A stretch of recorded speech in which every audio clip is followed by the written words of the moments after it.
Une pauvre petite fille lave des vitres pour acheter du lait, mais lorsque le jeune milliardaire voit ses mains abîmées, il demande « Qui t'a dit de faire ça ?» et sa réponse le met en larmes. Avant de commencer l'histoire, n'oubliez pas de laisser un like et de vous abonner à la chaîne pour voir plus d'histoires comme celle-ci. Il était 7h43 lorsque Logan Carter croisa son propre regard dans le rétroviseur. Il n'aimait pas ce qu'il voyait. Les cernes sombres trahissaient une autre nuit sans sommeil, juste une de plus. Il resserra le nœud de sa cravate bleu marine comme si ce simple geste pouvait non seulement corriger sa tenue, mais aussi cette impression persistante que quelque chose n'allait pas. Ce n'était pas la cravate. La pluie tombait sans relâche, transformant les rues de Boston en miroirs sombres. Des gouttes glissaient sur le pare-brise de la BMW, brouillant les lumières de la ville en un brouillard confus, une scène qui reflétait parfaitement ses pensées. Les essuie-glaces suivaient leur rythme habituel, prévisible, automatique, comme sa vie. Rendez-vous à 9h, déjeuner avec des clients à midi, salle de sport à 18h, dîner seul à 20h, dormir ou du moins essayer à 23h. La routine parfaite pour un homme de 38 ans qui avait plus de zéro sur son compte en banque que de véritables souvenirs. Le feu passa au rouge. Logan freina et tambourina du bout des doigts sur le volant. C'était le 3e feu rouge en moins de 10 minutes, et la circulation était pire que d'habitude. Il prit son téléphone et vérifia une fois de plus l'email qu'il avait reçu la veille au soir. L'objet du message était direct, comme il les aimait, fusion Johnson et Mayor, documents finaux. L'accord, qui avait occupé 6 mois de sa vie en tant qu'avocat d'affaires, se conclurait aujourd'hui. Il aurait dû être fier. C'était sa plus grosse affaire de l'année. Pourtant, il ressentait un vide dans sa poitrine. Un mouvement à l'extérieur attira son attention. D'abord, il crut que ce n'était qu'un renforcement de la pluie, jusqu'à ce qu'il distingue une petite silhouette qui s'approchait, une enfant portant un imperméable jaune délavé, 3 tailles trop grand. Instinctivement, Logan verrouilla les portes. La ville était dangereuse, et on lui avait appris à être méfiant. L'enfant s'approcha de la vitre côté conducteur, tenant un chiffon humide dans ses petites mains. La capuche du manteau glissa, révélant le visage d'une fillette qui n'avait pas plus de 5 ans. « Qu'est-ce que c'est que ça ?» murmura Logan en cherchant du regard un adulte responsable à proximité. Il n'y avait personne. La fillette commença à essuyer le pare-brise, le rendant plus sale que propre. Ses gestes étaient petits et maladroits, comme si elle venait d'apprendre comment faire. L'eau de pluie coulait sur son visage, se mêlant à ce que Logan reconnut, le cœur serré, comme étant des larmes. Quelque chose d'étrange s'éveilla en lui, un malaise différent de tout ce qu'il connaissait. Ce n'était ni l'irritation d'être en retard, ni l'anxiété liée à de grosses affaires, ni même l'indifférence habituelle avec laquelle il abordait les problèmes de la ville. C'était autre chose, quelque chose qu'il n'avait pas ressenti depuis si longtemps qu'il l'avait presque oublié, de l'indignation.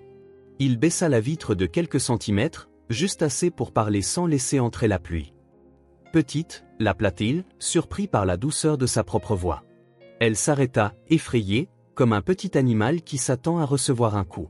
Ses yeux, remarqua Logan, étaient d'un brun profond, trop grand pour son visage pâle et maigre. « Qu'est-ce que tu fais ici?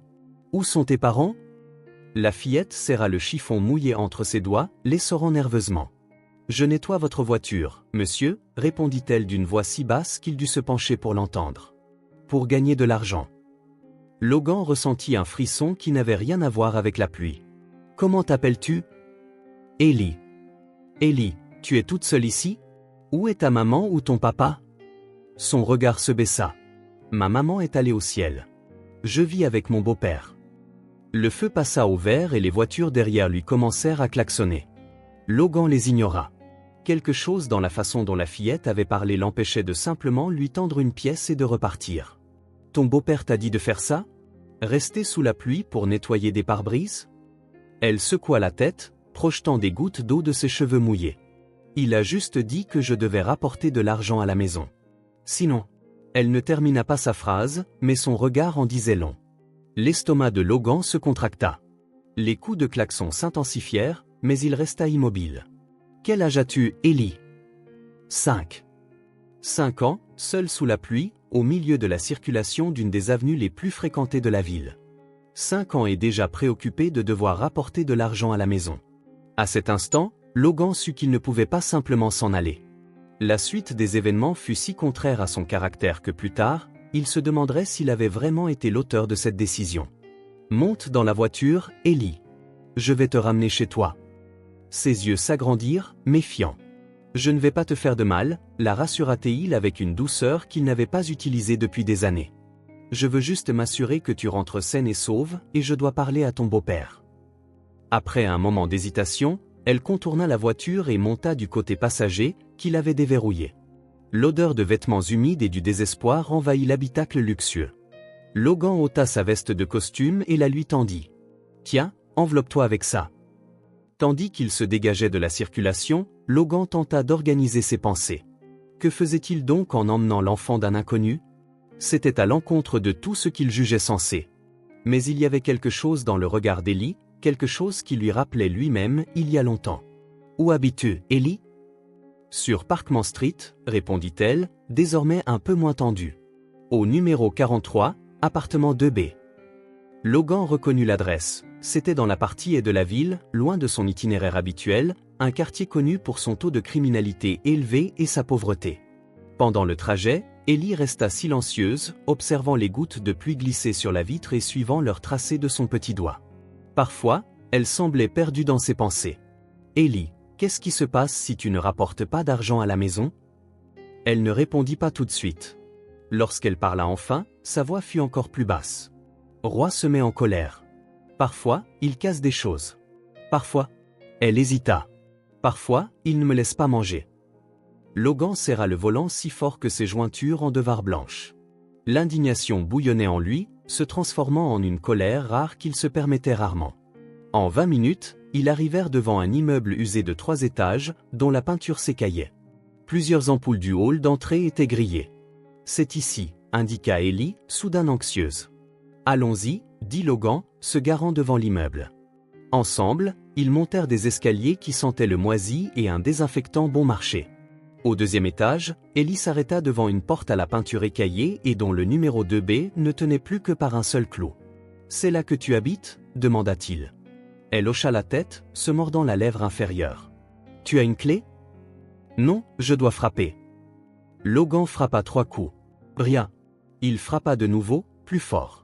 Après presque une minute, ils entendirent des pas traînants et le bruit de quelque chose qui tombait. La porte s'ouvrit sur un homme d'environ 45 ans, mal rasé, aux cheveux gras et aux yeux injectés de sang.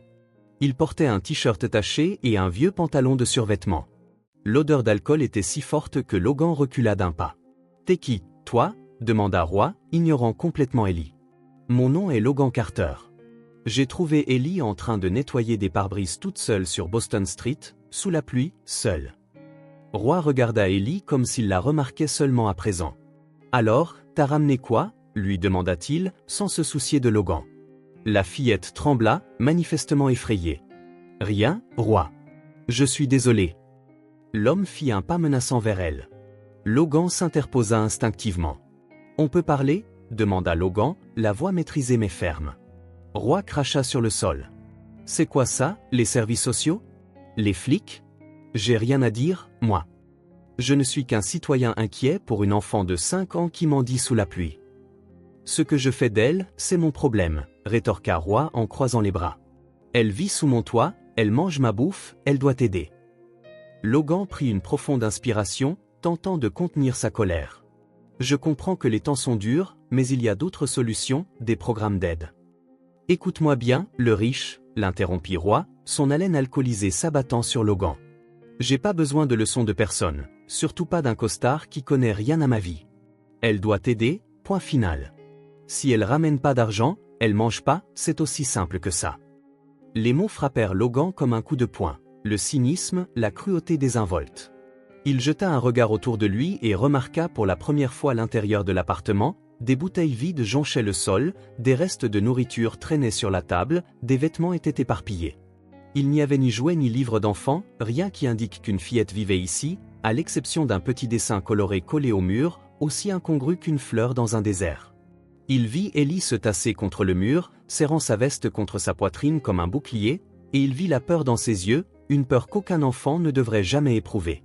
C'est alors qu'il prit une décision qui allait changer leur vie à tous les deux pour toujours.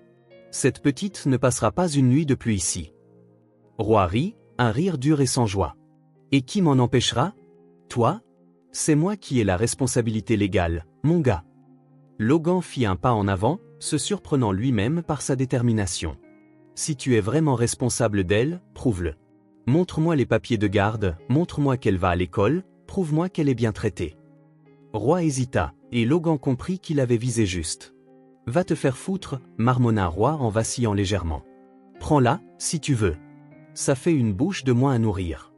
Elle revient toujours, elle n'a nulle part où aller. Logan fut envahi par un mélange de dégoût et de pitié. Cet homme se fichait d'Ellie, vraiment. Elle n'était qu'un moyen de se faire de l'argent. Il se tourna vers la fillette qui observait la scène, les yeux agrandis. Il s'agenouilla pour être à sa hauteur. Ellie, veux-tu venir avec moi? Je peux t'emmener dans un endroit sûr. Elle regarda tour à tour Roy et Logan. Un combat silencieux se lisait dans ses grands yeux, la peur de ce qu'elle connaissait contre la peur de l'inconnu. Tu vas me renvoyer? Demanda-t-elle, d'une voix si faible que Logan en eut le cœur brisé. Non, je te le promets. Elle acquiesça lentement et Logan prit sa petite main froide. Tu viens avec moi. À ce moment, Roy s'avança vers eux, mais il trébucha sur une bouteille vide et manqua de s'étaler. Ce n'est pas fini, menaça-t-il, s'accrochant à l'encadrement de la porte. Je viendrai te chercher, espèce de... Logan n'attendit pas la suite. Il guida Ellie dans le couloir, puis dévala les escaliers pour regagner la voiture, le cœur battant à tout rompre. Qu'était-il en train de faire? Était-ce un enlèvement ou un sauvetage? Son esprit d'avocat se mit à énumérer toutes les lois qu'il violait probablement. Mais alors, il sentit la petite main d'Ellie se serrer autour de la sienne, une étreinte fragile, désespéré de trouver quelque chose à quoi se raccrocher, et il sut qu'il ne pouvait rien faire d'autre. Dans la voiture, le silence était pesant. La pluie avait faibli, mais le ciel restait gris. Logan jeta un coup d'œil à Ellie, qui paraissait encore plus petite sur le large siège passager. « Ça va ?» demanda-t-il, conscient du caractère absurde de la question. Elle hocha la tête, le regard fixe. « Où on va ?» finit-elle par demander, une question simple pour une réponse compliquée. « Chez moi » répondit Logan, réalisant qu'il ne s'était posé la question qu'à cet instant. « Pour l'instant, je vais m'occuper de toi, Ellie. Personne ne te renverra sous la pluie. Personne ne te dira plus jamais que tu ne peux manger que si tu rapportes de l'argent. » Tandis qu'il conduisait, il s'efforça de ne pas penser aux complications à venir, ce que diraient ses collègues, les implications légales, les changements qu'il devrait opérer. Il se concentra sur le présent, une fillette de 5 ans sauvée de la pluie et de la faim, une décision impulsive qui défiait tout ce qu'il croyait savoir de lui-même. À un autre feu rouge, il jeta un regard de côté et vit qu'Ellie s'était endormie, le visage détendu pour la première fois depuis qu'il l'avait trouvée. La vulnérabilité de cette image le saisit comme une vague. Que lui arrivait-il? Lui, l'homme qui ne vivait qu'avec des chiffres, des contrats et la prévisibilité, ramenait à présent chez lui une enfant inconnue à bord de sa voiture de luxe. Le feu passa au vert et Logan accéléra doucement pour ne pas réveiller Ellie. Pendant qu'il conduisait, il se rendit compte qu'il avait complètement oublié sa réunion, la grande fusion, tout ce qui lui avait semblé si vital quelques heures plus tôt. À présent, une seule chose comptait, ce petit être endormi à côté de lui, dont il avait gagné la confiance avec une promesse dont il avait l'étrange certitude qu'elle changerait sa vie à jamais. La clé tourna dans la serrure avec un léger déclic. Logan poussa la porte et alluma la lumière, révélant un appartement digne d'un magazine de décoration, minimaliste, organisé, impeccable. Des nuances de gris, de noir et de blanc dominaient l'espace, rien n'était hors de sa place. « Entre » dit-il à Ellie, qui restait sur le seuil comme si elle craignait de contaminer l'endroit immaculé par sa simple présence. Le regard de la fillette parcourut la pièce à la conception ouverte. Depuis la porte, on voyait le salon avec ses canapés en cuir, la cuisine gourmet avec un comptoir en marbre, à travers de grandes baies vitrées, les lumières de la ville qui commençaient à briller au crépuscule. Un monde totalement différent de l'appartement 2B de Parkman Street. « Tu habites ici ?» demanda Ellie, la voix à peine audible. « Oui » répondit Logan, remarquant pour la première fois à quel point l'endroit paraissait froid, stérile. « Allez, viens. » Ellie fit quelques pas hésitants, tenant toujours la veste de Logan contre sa poitrine. Ses baskets boueuses laissèrent de petites traces sur le parquet clair, une chose qui, en temps normal, aurait profondément agacé Logan. Aujourd'hui, il y prêta à peine attention. « Tu dois avoir faim » dit-il en se dirigeant vers la cuisine. Il ouvrit le réfrigérateur et contempla ses étagères presque vides, quelques boîtes de plats à emporter, une bouteille de vin, de l'eau minérale et pas grand-chose d'autre. « Je n'ai pas grand-chose ici. D'habitude, je commande. » Ellie ne répondit pas. Elle se tenait là, observant tout avec attention et méfiance. Un sandwich, ça te dirait? J'ai du pain, du jambon, du fromage, je crois. La fillette hocha légèrement la tête. Logan eut la curieuse impression qu'elle aurait accepté n'importe quoi qu'il propose. Pendant qu'il préparait le sandwich le plus basique qui soit, il tenta de remettre de l'ordre dans ses pensées. Qu'avait-il fait, au juste? Il avait emmené une enfant de chez elle sans aucune autorité légale, même si les conditions étaient atroces, même si le beau-père était négligent. La loi prévoyait une procédure, et en tant qu'avocat, il le savait mieux que quiconque.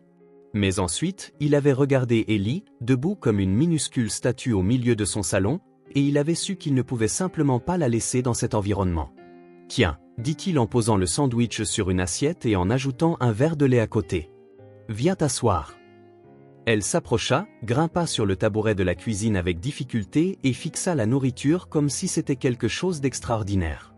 « Merci », murmura-t-elle avant de prendre sa première bouchée. Elle mangea lentement, mâchant soigneusement, comme si elle voulait faire durer le repas le plus longtemps possible. Logan s'assit de l'autre côté du comptoir, tentant de ne pas la dévisager trop fixement, mais incapable de détourner le regard.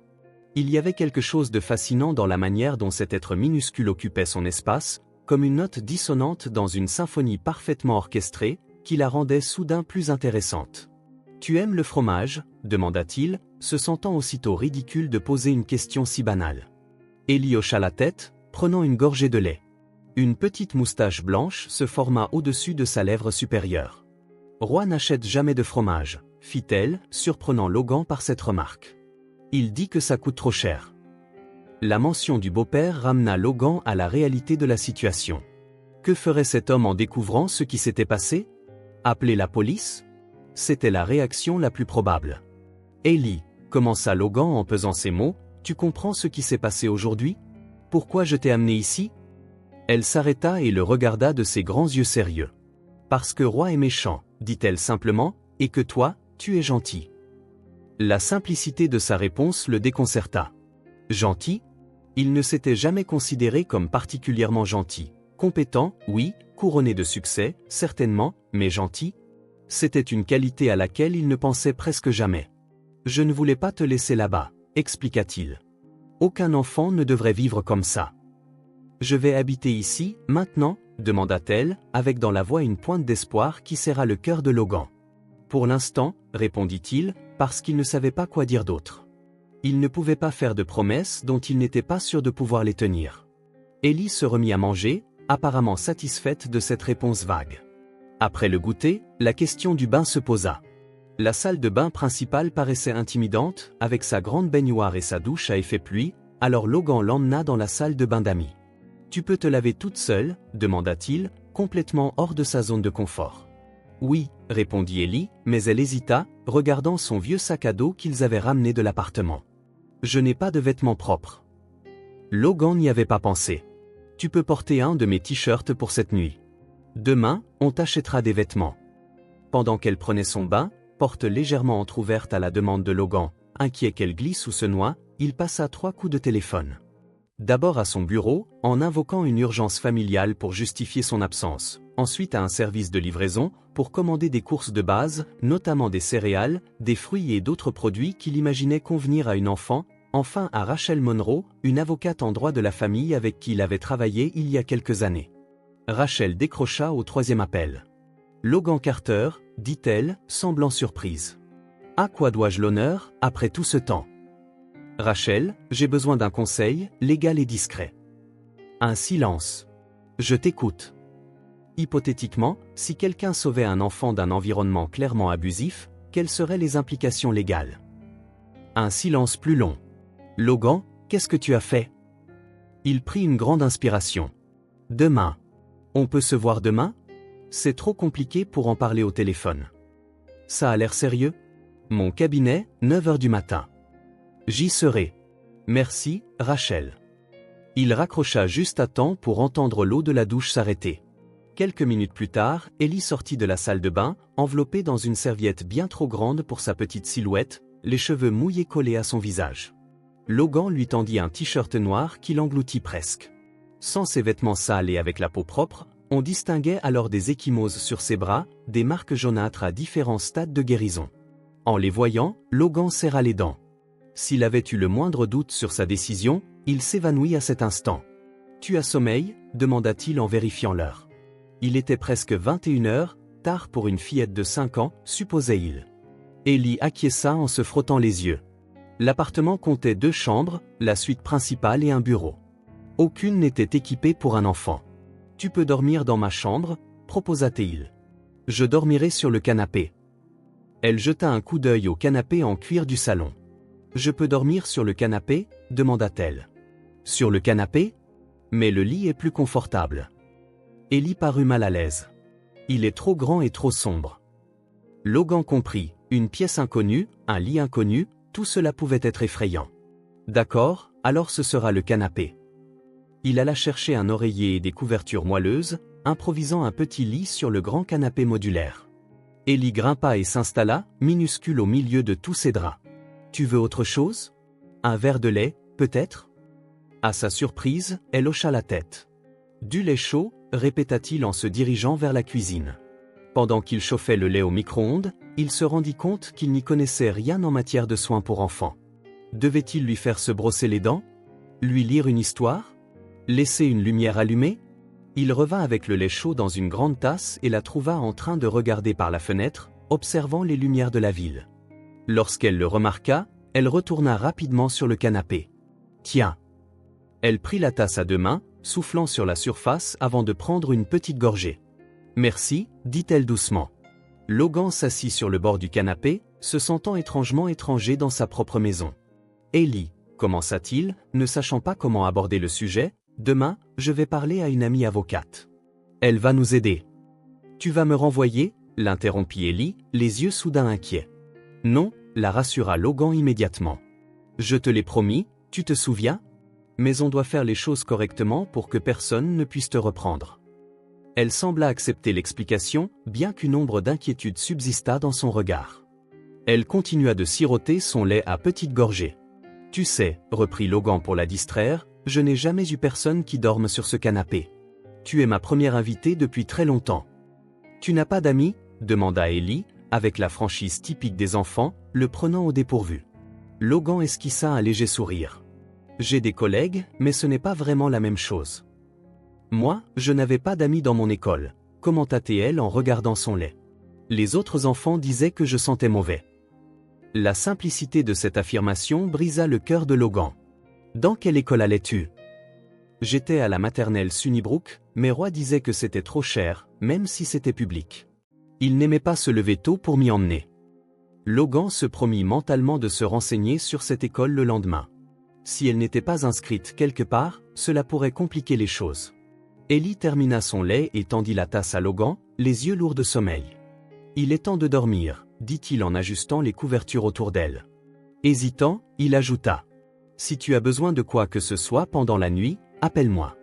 Je serai dans la chambre, la première porte à droite. » Elle hocha la tête, se calant entre les oreillers. « Tu veux que je laisse la lumière allumée ?» demanda-t-il, se souvenant de sa propre peur du noir quand il était enfant, un souvenir qu'il n'avait pas évoqué depuis des décennies. « Oui, s'il te plaît, » répondit-elle, d'une voix presque inaudible. Logan laissa la lampe de la table allumée, en la réglant au plus bas. Sa lueur douce créait un cercle chaleureux autour du canapé, comme une petite île sûre. « Bonne nuit, Ellie. »« Bonne nuit, Logan. » Il s'éloigna, hésita, puis revint. Pour une raison inconnue, il avait l'impression de devoir dire ou faire autre chose, mais il se contenta finalement de rajuster la couverture et de gagner sa chambre, laissant la porte ouverte pour l'entendre si elle l'appelait. Une fois au lit, Logan ne parvint pas à trouver le sommeil. Son esprit tournait à toute allure, imaginant et rejetant scénario après scénario, évaluant les risques et planifiant les prochaines étapes. Sous toute cette activité mentale frénétique, une question persistait. Qu'est-ce qui avait changé en lui ? Qu'est-ce qui l'avait poussé à agir avec une telle impulsivité, si contraire à sa nature analytique ? Le silence de l'appartement, habituellement si familier et réconfortant, lui semblait à présent différent.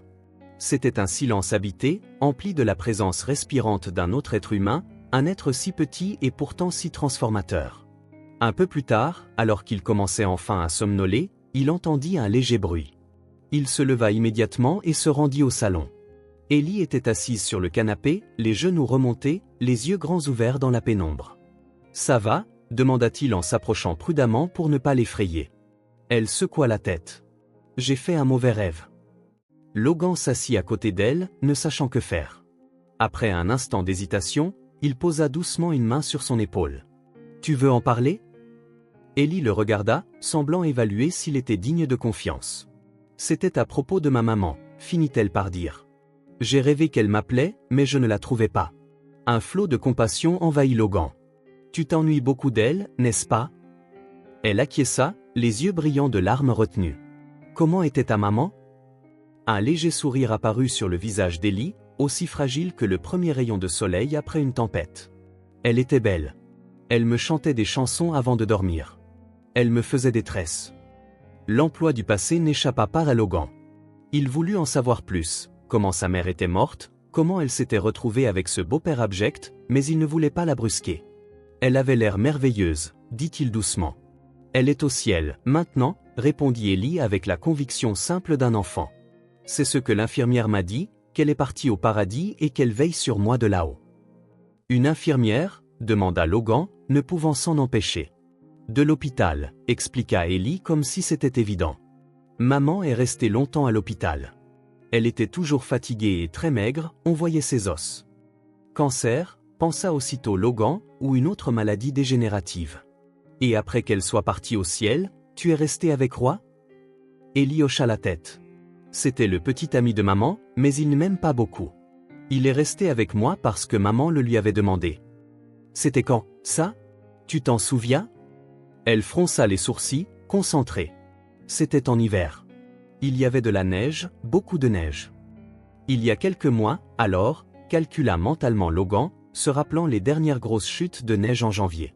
Tu dessines parfois ta maman pour te souvenir d'elle? Le visage d'Ellie s'éclaira. Oui, je la dessine tous les jours pour ne pas oublier à quoi elle ressemble. Tu veux dessiner maintenant? Suggéra Logan, pensant que cela pourrait l'aider à se calmer après son cauchemar. J'ai du papier et des feutres dans mon bureau. Ellie hésita. Je peux vraiment? Bien sûr. Il alla chercher un bloc de papier et des feutres dont il se servait habituellement pour annoter des documents, pas vraiment du matériel d'art, mais cela suffirait. Ellie s'installa sur la table basse et commença à dessiner avec une intense concentration, la langue dépassant légèrement de ses lèvres. Après quelques minutes, elle lui montra la feuille. Le dessin était simpliste, comme on pouvait s'y attendre d'une enfant de 5 ans, mais il dégageait une émotion surprenante, une silhouette féminine aux cheveux longs et à large sourire, portant ce qui ressemblait à une robe fleurie. C'est ma maman, expliqua Ellie. Sarah. Elle aimait les fleurs. Elle avait une robe à fleurs qu'elle adorait. C'est un très beau dessin, dit Logan, sincèrement impressionné. Tu dessines très bien pour ton âge. Ellie sourit, le premier vrai sourire qu'il lui voyait. Je peux en faire d'autres? Demanda-t-elle, soudain enthousiaste, pour la première fois depuis qu'il l'avait trouvé. Autant que tu veux. Elle se remit au travail, penchée sur la feuille, attaquant un autre dessin. Cette fois, il montrait 2 personnages, la même femme et une petite fille se tenant la main. C'est moi et maman, expliqua-t-elle. Au parc. On y allait tous les dimanches avant qu'elle ne tombe malade. Que faisiez-vous au parc? On donnait à manger aux canards. Elle me poussait sur la balançoire. Parfois, elle m'achetait une glace, mais c'était un secret, parce que le docteur lui avait dit de ne pas manger de sucre. Alors qu'Ellie continuait de dessiner et de raconter de petites anecdotes sur sa mère, Logan comprit qu'il assistait à quelque chose de précieux. Ellie ne partageait pas seulement ses souvenirs, elle établissait aussi une connexion avec lui, un pont fragile de confiance. Roy n'aime pas mes dessins, dit-elle en entamant un 3e. Il dit que c'est du temps et du papier gâché. Une fois, il les a tous déchirés. La colère jaillit de nouveau dans la poitrine de Logan. Eh bien, moi, j'aime tes dessins. Et ici, tu pourras dessiner autant que tu le souhaites. Elle le regarda, les yeux brillants. Promis? Promis. Ellie se remit à dessiner, plus détendue. Cette fois, elle représentait une maison, pas l'appartement déprimant où elle vivait avec Roy, mais une petite maison avec une cheminée, un jardin et un soleil souriant dans le ciel. C'était notre maison avant, expliqua-t-elle. Quand maman est tombée malade, on a dû la vendre et déménager dans un appartement plus petit. C'est là que Roy est venu vivre avec nous pour aider à payer le loyer, disait maman. Les éléments s'assemblaient dans l'esprit de Logan, une mère célibataire, gravement malade, sans ressources, un petit ami qui proposait de l'aider, avec peut-être de bonnes intentions au début, peut-être pas. À sa mort, il était resté avec la fille, probablement sans arrangement légal. « Ellie, tu vas à l'école maintenant ?» demanda Logan, cherchant à comprendre la situation actuelle. Elle secoua la tête. « Roy a dit que c'était trop loin et que j'irais l'année prochaine. Mais moi, j'aimais bien l'école. Mademoiselle Miller me donnait des étoiles dorées pour mes dessins. » Un autre problème à régler, pensa Logan. Une fillette de 5 ans devrait être scolarisée. Les paupières d'Ellie commençaient à s'alourdir, et son crayon bougeait plus lentement sur la feuille. « Je crois qu'il est temps de retourner dormir », proposa-t-il doucement. Elle ne protesta pas, rangeant soigneusement les feutres avant de regagner le canapé. Logan l'aborda de nouveau. « Je peux garder mes dessins ?» demanda-t-elle d'une voix endormie. « Bien sûr. On va les laisser ici, sur la table, comme ça tu pourras les voir en te réveillant. » Elle sourit, les yeux déjà fermés. « Merci, Logan. » « De rien, Ellie. » Logan resta là, à la regarder s'endormir. Son visage autrefois tendu et méfiant était maintenant détendu, presque serein. Le changement était frappant. Il retourna dans sa chambre, mais laissa la porte grande ouverte cette fois. Allongé dans son lit, fixant le plafond, il repensa à tout ce qu'il avait appris, une orpheline confiée aux soins d'un homme qui la considérait manifestement comme un fardeau, peut-être même comme une source de revenus, un enfant sans école, sans protection, sans personne pour la défendre. Jusqu'à présent. Logan ferma les yeux, conscient que sa vie avait changé de manière irréversible au cours des 12 dernières heures. L'homme qui s'était réveillé ce matin-là, solitaire, focalisé uniquement sur sa carrière et menant une existence ordonnée et prévisible, n'existait plus. À sa place se tenait un homme avec une petite fille dormant sur son canapé, un homme qui avait fait une promesse dont il n'était pas sûr de la manière d'honorer, mais qu'il était déterminé à tenir. La dernière chose à laquelle il pensa avant de s'endormir fut le dessin d'Ellie représentant la petite maison avec le fils souriant. Ce n'était pas seulement un souvenir de son passé, il réalisa que c'était aussi un espoir pour l'avenir, un foyer sûr, d'une manière ou d'une autre, aussi improbable que cela puisse paraître, il voulait faire partie de cet avenir. Le bureau de Rachel Monroe occupait le 10e étage d'un immeuble dans le quartier financier.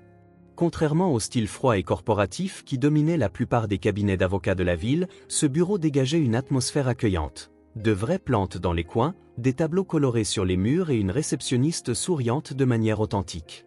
Logan tenait la main d'Ellie pendant qu'ils attendaient dans le hall. La petite fille était particulièrement silencieuse ce matin-là, ressentant peut-être sa tension.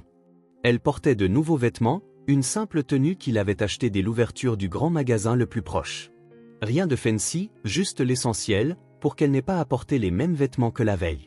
« Monsieur Carter, la réception appelle. Dr Monroe va vous recevoir maintenant. » Logan se redressa, ajustant sa cravate d'un geste nerveux. « Allez, Ellie. » Rachel se tenait debout lorsqu'ils entrèrent dans son bureau. Une femme, la quarantaine, aux cheveux bruns courts, portant des lunettes à monture rouge et arborant un sourire astucieux.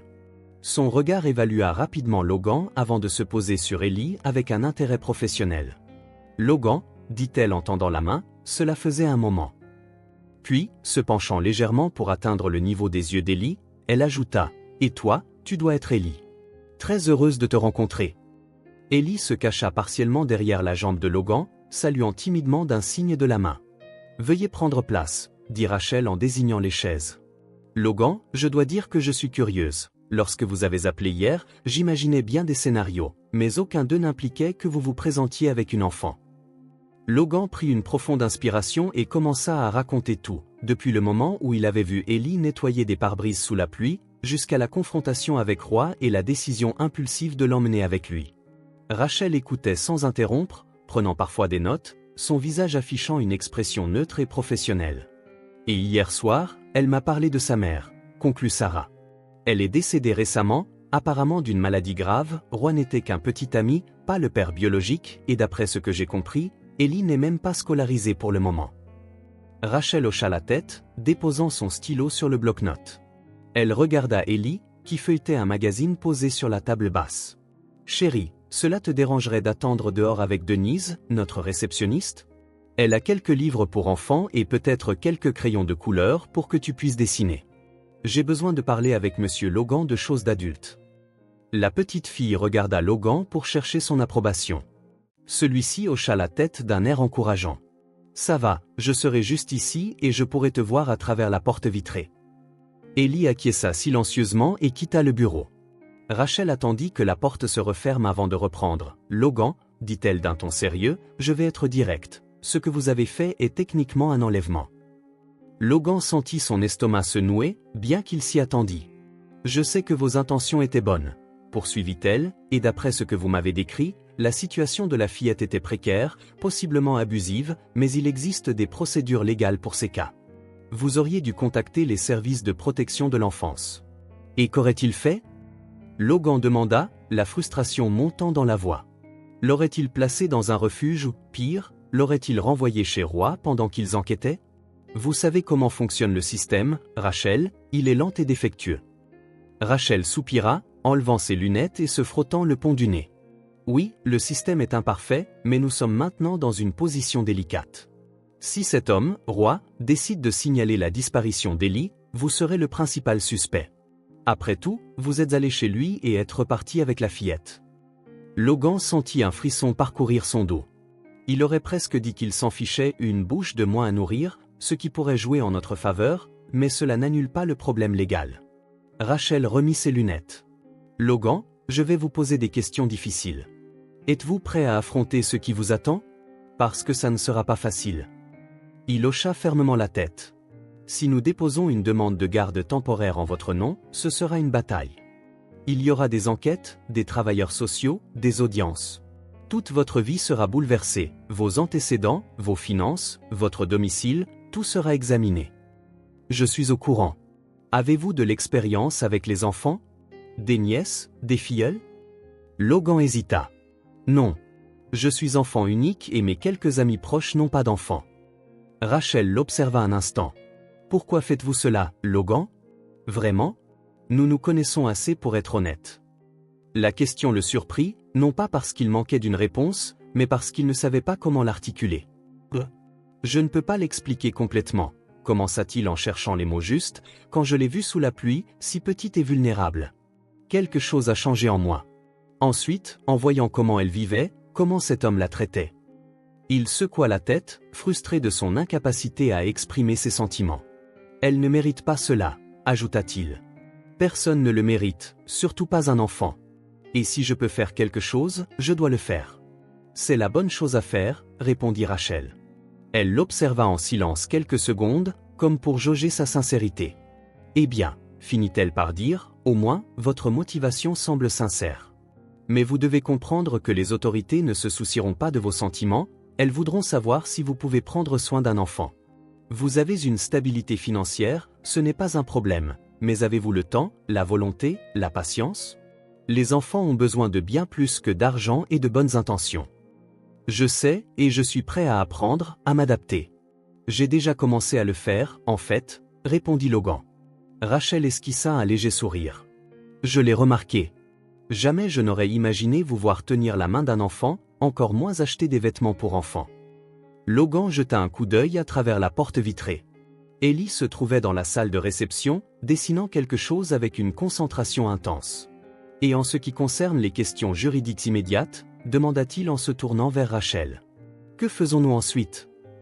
D'abord, dit-elle en saisissant un nouveau bloc-notes, nous rassemblons toutes les informations possibles, le nom complet de la mère, la date exacte de son décès, l'hôpital où elle a été soignée, où nous devons savoir s'il existe un document officiel accordant la garde à Roy ou s'il s'agissait simplement d'un arrangement verbal, et nous avons besoin d'informations sur Roy lui-même, nom complet, casier judiciaire.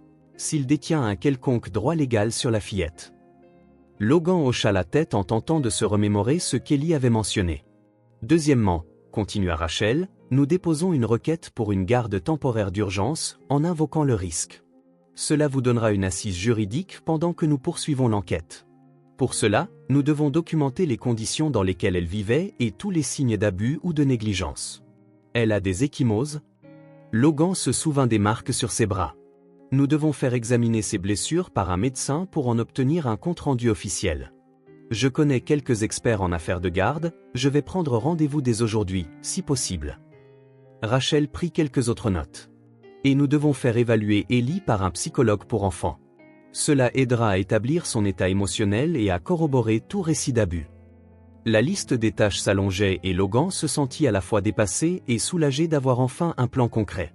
Ce sera coûteux, prévint Rachel, non seulement financièrement, mais aussi en temps et en énergie émotionnelle. Êtes-vous vraiment prêt pour cela?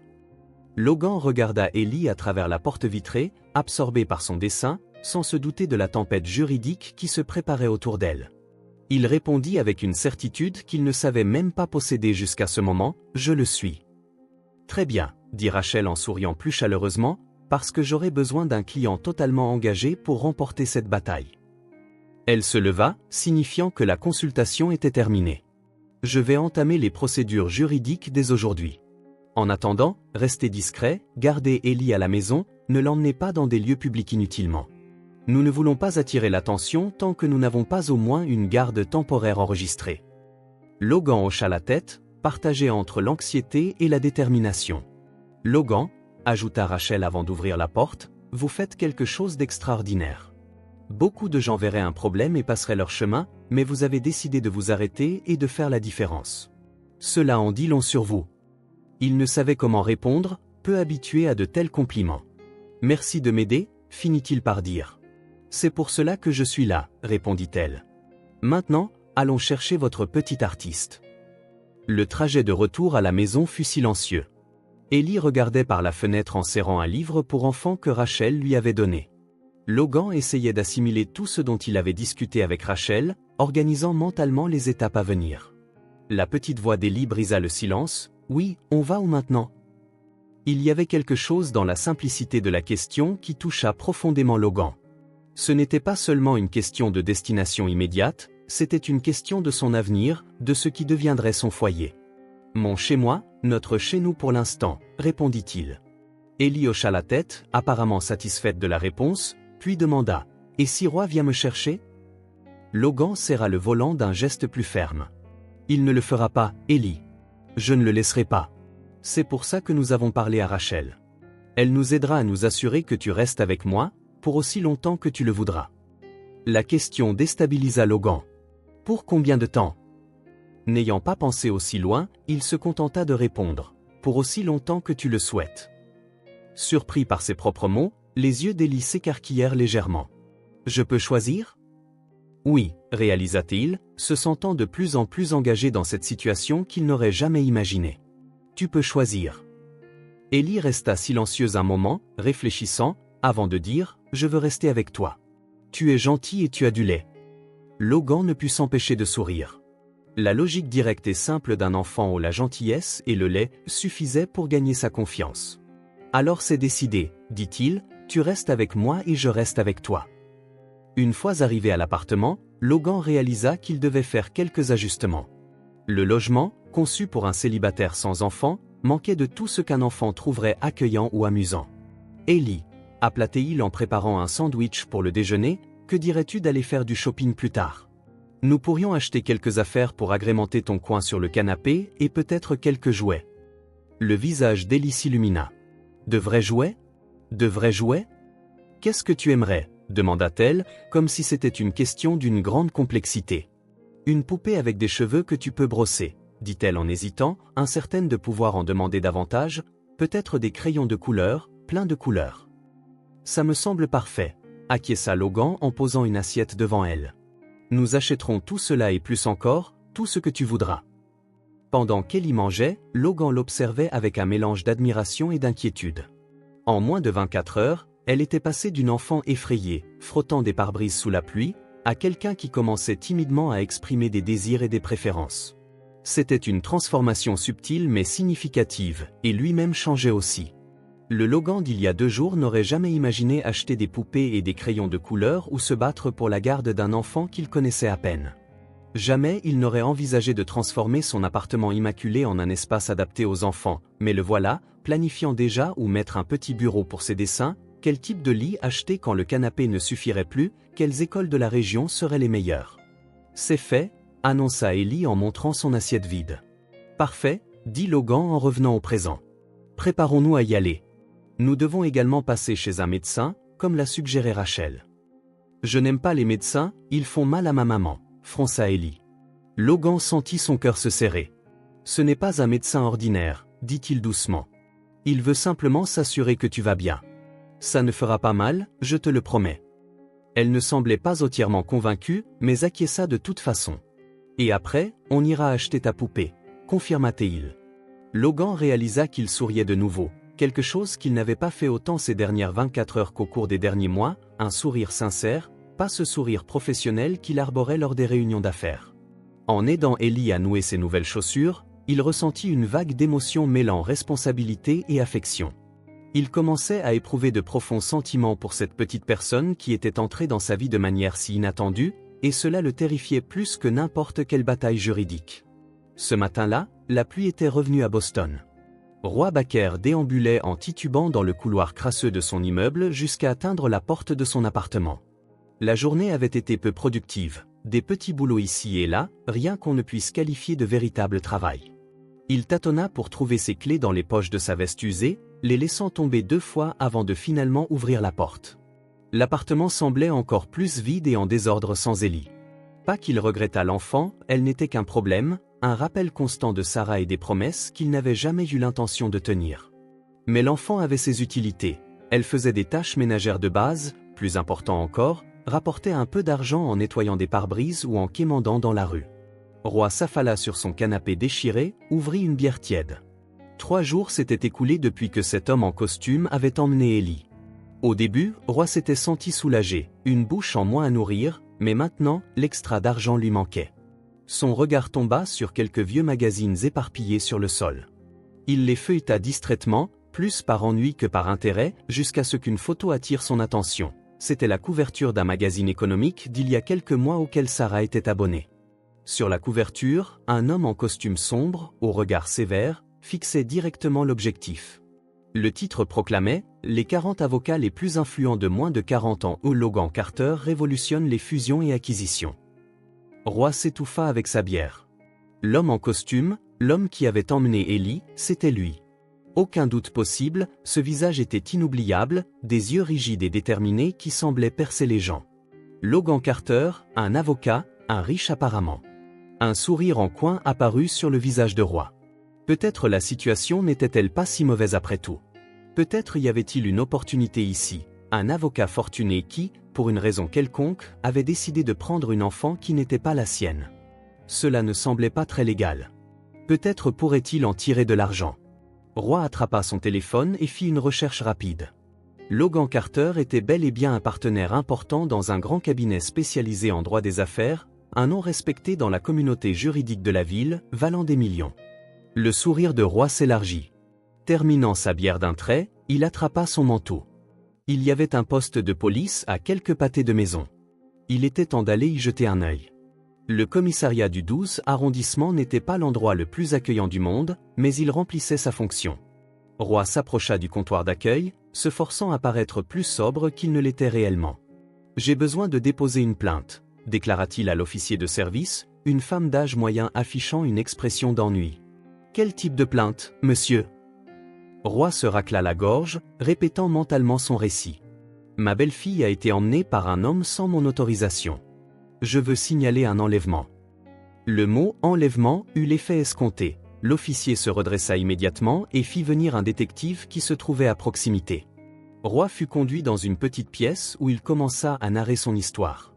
Il affirma être le tuteur légal d'Ellie depuis le décès de sa mère, précisa qu'il y a 3 jours, un homme nommé Logan Carter s'était présenté chez lui, profitant d'un moment où Roy était supposément sorti pour acheter des provisions, avait emmené la fillette. « Il vous a fallu 3 jours pour signaler la disparition de votre belle-fille », interrogea le détective, un homme grand aux cheveux grisonnants et au regard suspicieux. « J'ai pensé qu'elle était allée chez une amie d'école, et ce n'est qu'en allant la chercher que j'ai constaté son absence. J'ai commencé à m'inquiéter, j'ai interrogé les voisins et l'un d'eux m'a dit l'avoir vue partir avec un homme en costume. Ce n'est qu'aujourd'hui que j'ai réussi à découvrir qui il était. » Le détective prit des notes, toujours sceptique. « Et comment avez-vous identifié cet homme ? » « J'ai vu sa photo dans un magazine, je l'ai reconnu immédiatement. C'est Logan Carter, un avocat célèbre. Pour quelle raison prendrait-il votre belle-fille ? » Roy haussa les épaules, tentant d'afficher à la fois confusion et indignation. « Je ne sais pas. Peut-être qu'il est de ce genre de pervers qui semble respectable mais cache de sombres secrets. Le détective leva un sourcil, doutant clairement d'une accusation aussi grave contre un citoyen respecté. Monsieur Baker, c'est une accusation sérieuse. Avez-vous des preuves? J'ai des témoins qui l'ont vu emporter ma fille, et j'ai des documents prouvant que je suis son tuteur légal. C'était un mensonge. Roy n'avait jamais officialisé sa relation avec Ellie, mais il espérait que la police ne vérifierait pas cela immédiatement. Après quelques questions supplémentaires, le détective quitta la pièce, laissant Roy dans l'attente. 15 minutes plus tard, il revint accompagné d'un autre officier. « Monsieur Baker, nous allons déposer votre plainte et enquêter si vos dires sont avérés. Nous prendrons les mesures nécessaires pour récupérer votre belle-fille. » Roy hocha la tête, tentant de paraître un tuteur concerné alors qu'en lui, il calculait combien il pourrait extorquer à cet avocat riche pour se taire. L'appartement de Logan Carter semblait désormais différent. De petits indices de la présence d'Ellie étaient partout. Des dessins colorés collés sur le réfrigérateur, une poupée posée sur le canapé, des crayons et des feuilles éparpillées sur la table basse. En seulement 4 jours, cet espace autrefois impersonnel avait pris vie. Ellie était assise sur le tapis du salon, dessinant avec intensité avec ses nouveaux crayons de couleur, l'un de ses cadeaux préférés. Depuis que Logan l'avait emmenée faire du shopping, ses cheveux désormais propres et soignés tombaient sur ses épaules alors qu'elle se penchait sur son dessin. Logan l'observait depuis la cuisine pendant qu'il préparait le dîner, ce qu'il ne faisait pas auparavant, préférant les plats à emporter.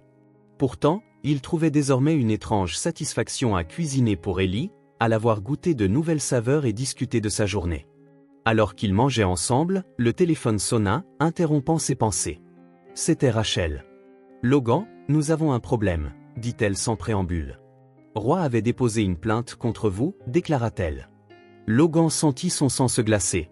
Cet après-midi, il vous accuse d'enlèvement, murmura-t-il, s'écartant pour qu'Ellie ne puisse pas entendre. Il ne semblait pas se soucier du tout quand nous sommes partis. Eh bien, maintenant, il joue le rôle du tuteur concerné. La police enquête déjà. J'ai appris cela par un contact à la station. Alors, que faisons-nous? Nous devrons accélérer les choses. Nous avons déjà le rapport médical documentant les ecchymoses d'Ellie et le psychologue a donné une évaluation préliminaire. Je dépose la demande de garde temporaire d'urgence ce soir, mais préparez-vous, prévient-elle. Logan hocha la tête.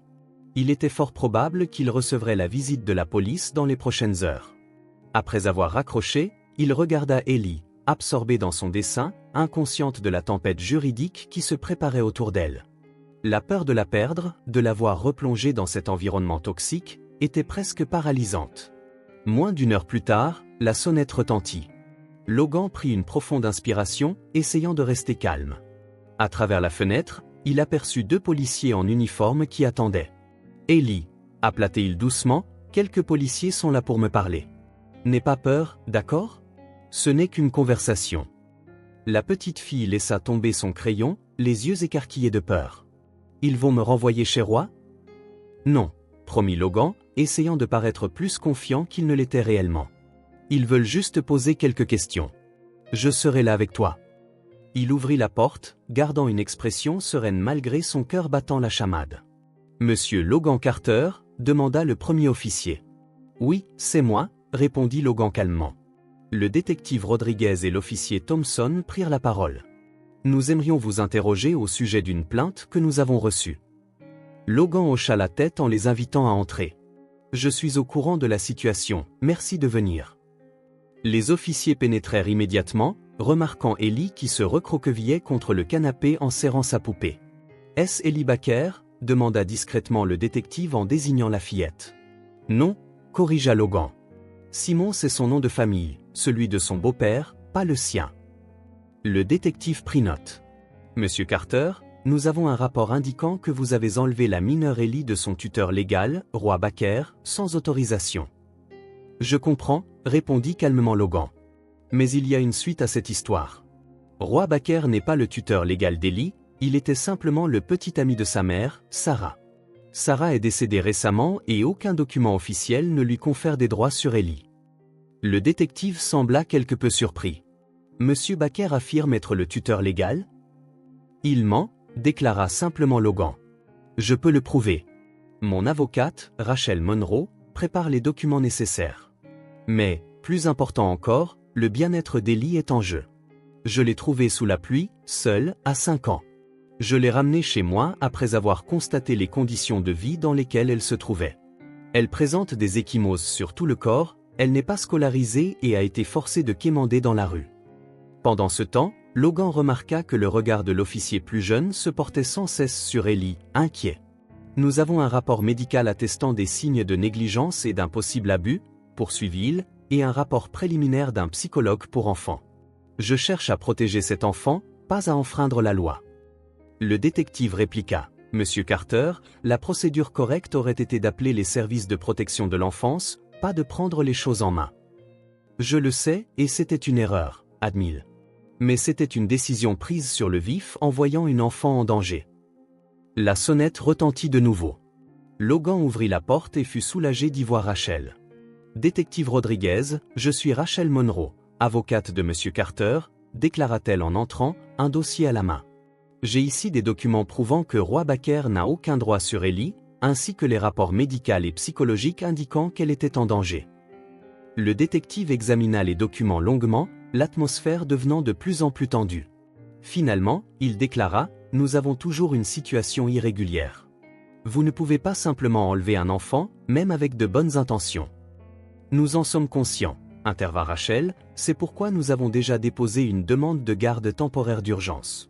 Nous avons juste besoin de quelques jours jusqu'à l'audience. Néanmoins, le détective insista, nous aurons besoin d'une déclaration formelle de votre part, Monsieur Carter. Vous devrez venir au commissariat avec nous.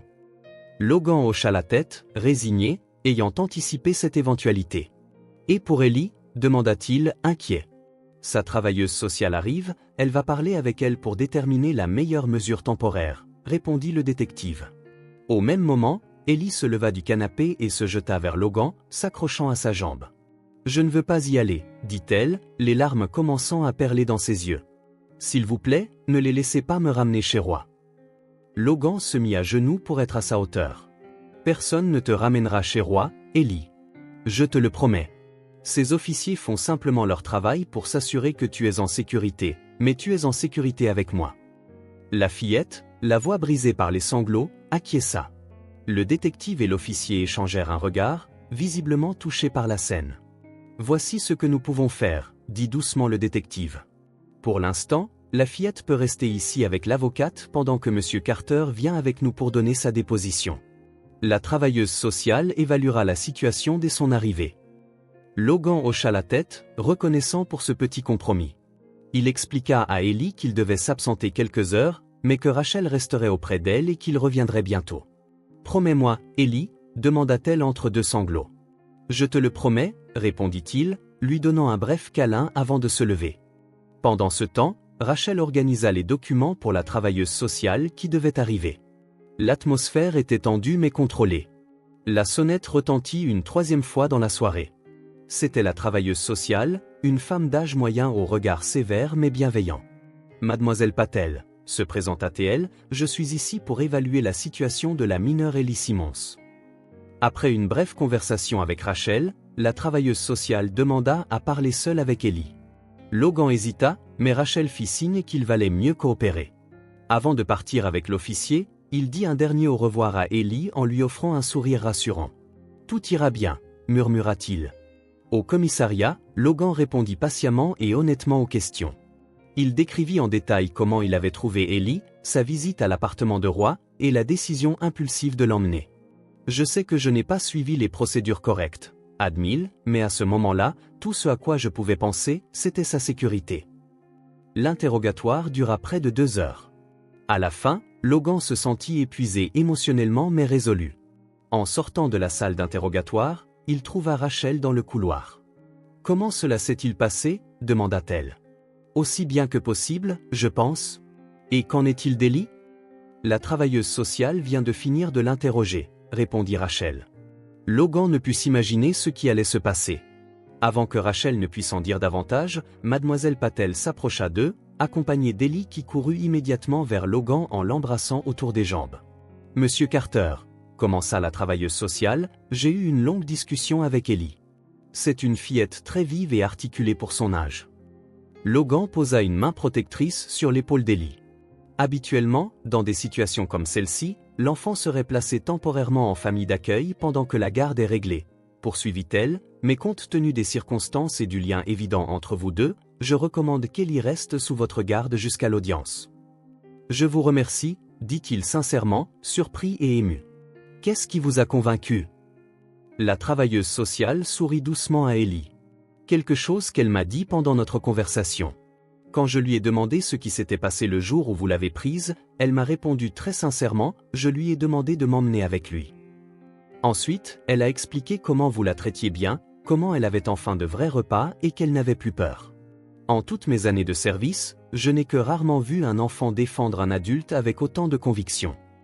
Logan regarda Ellie, surpris et profondément ému. Elle lui sourit, un sourire confiant qui contrastait fortement avec l'enfant effrayé qu'il avait trouvé sous la pluie il y a à peine 4 jours. « Et maintenant » demanda-t-il, « qu'est-ce qui va se passer ?»« Maintenant, nous nous préparons pour l'audience » répondit Rachel. Grâce au rapport favorable de Mademoiselle Patel, nos chances se sont considérablement améliorées. En quittant le commissariat, la nuit était bien tombée. Ellie, épuisée par cette journée émotionnellement chargée, s'endormit presque immédiatement dans la voiture. « Tu m'as dit que je devais t'emmener avec toi », rappela Logan à Rachel alors qu'il conduisait. « Je te l'ai bien dit », répondit Rachel avec un sourire. « Et bien plus encore. » Elle a parlé pendant presque 1 heure, m'expliquant tout au sujet de Roy, comment vous l'avez sauvé, et combien elle se sent en sécurité maintenant. Logan jeta un coup d'œil dans le rétroviseur et vit Ellie endormie sur la banquette arrière. Un sentiment de protection et d'affection inonda sa poitrine. La bataille était loin d'être terminée. Roy ne renoncerait pas facilement, surtout maintenant qu'il savait qui était Logan. D'autres interrogatoires, audiences et incertitudes se profileraient, mais dans ce moment précis, en conduisant à travers la ville silencieuse avec Ellie en sécurité sur la banquette arrière, Logan ressentit quelque chose qu'il n'avait pas connu depuis longtemps, de l'espoir. Pour la première fois, il se permit d'imaginer un avenir où lui et Ellie formeraient une vraie famille. Le bureau de Rachel ressemblait à un véritable centre de commandement, des piles de documents, des notes autocollantes de couleurs variées marquant des pages importantes, et 3 ordinateurs affichant différentes bases de données. Logan et Rachel travaillaient sans relâche depuis 3 jours, rassemblant chaque parcelle d'informations susceptible d'aider leur dossier. « Regarde ça », dit Rachel en faisant glisser un dossier vers Logan. « J'ai obtenu les dossiers médicaux de la mère. Sarah Simons est décédée il y a 6 mois d'un cancer du pancréas à un stade avancé. » Logan ouvrit le dossier, parcourant les dates d'hospitalisation, les traitements tentés, les notes du médecin sur son déclin progressif. La dernière page contenait quelque chose qui fit tressaillir son estomac. Une déclaration signée par Sarah, datée de 2 semaines avant son décès, exprimant son souhait que Ellie reste aux soins de Roy Baker. « Cela complique les choses », murmura-t-il. Rachel se pencha pour lire le document. « Oui, mais ce n'est qu'une déclaration simple, pas un document de tutelle légalement reconnu, et elle a été faite dans des circonstances extrêmes, elle était à l'hôpital, probablement sous analgésique, sans conseil juridique. Mais elle exprimait néanmoins sa volonté, la volonté d'une mère mourante qui croyait que Roy prendrait bien soin de sa fille. » Rachel expliqua clairement que, sur le plan légal, ce qui importe maintenant, c'est qu'il n'a pas rempli cette responsabilité. Logan acquiesça en feuilletant les pages pour trouver plus de documents, rien de plus loin sur la photo, aucune mention dans les dossiers.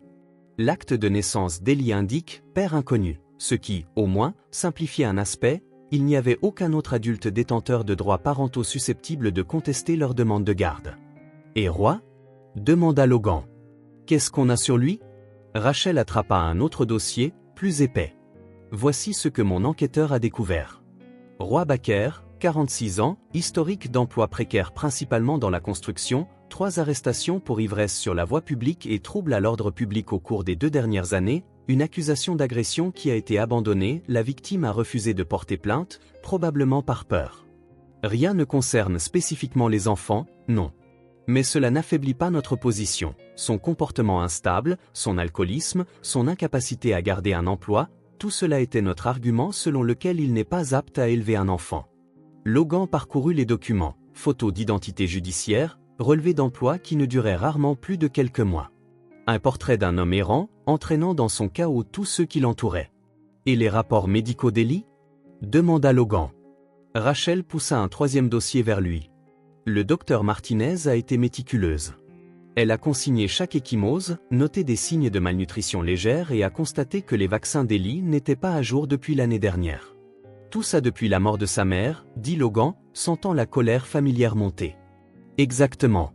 Nous avons un tableau clair d'avant et d'après. Quand Sarah était en vie, Ellie allait à l'école, avait des examens médicaux réguliers, était bien nourrie. En 6 mois sous la seule garde de Roy, tout s'est rapidement dégradé. Logan referma le dossier, incapable de continuer à regarder les photos cliniques des blessures d'Ellie. Et le rapport psychologique ? C'est notre élément le plus solide, répondit Rachel en sortant un rapport soigneusement relié de son tiroir. Le docteur Patel a été très direct. Ellie présente des signes de stress post-traumatique liés à la perte de sa mère, aggravés par la négligence qui a suivi. Elle mentionne à plusieurs reprises avoir peur de Roy, surtout quand il boit. Elle a souvent été laissée seule pendant de longues périodes, y compris la nuit, et se couchait fréquemment le ventre vide.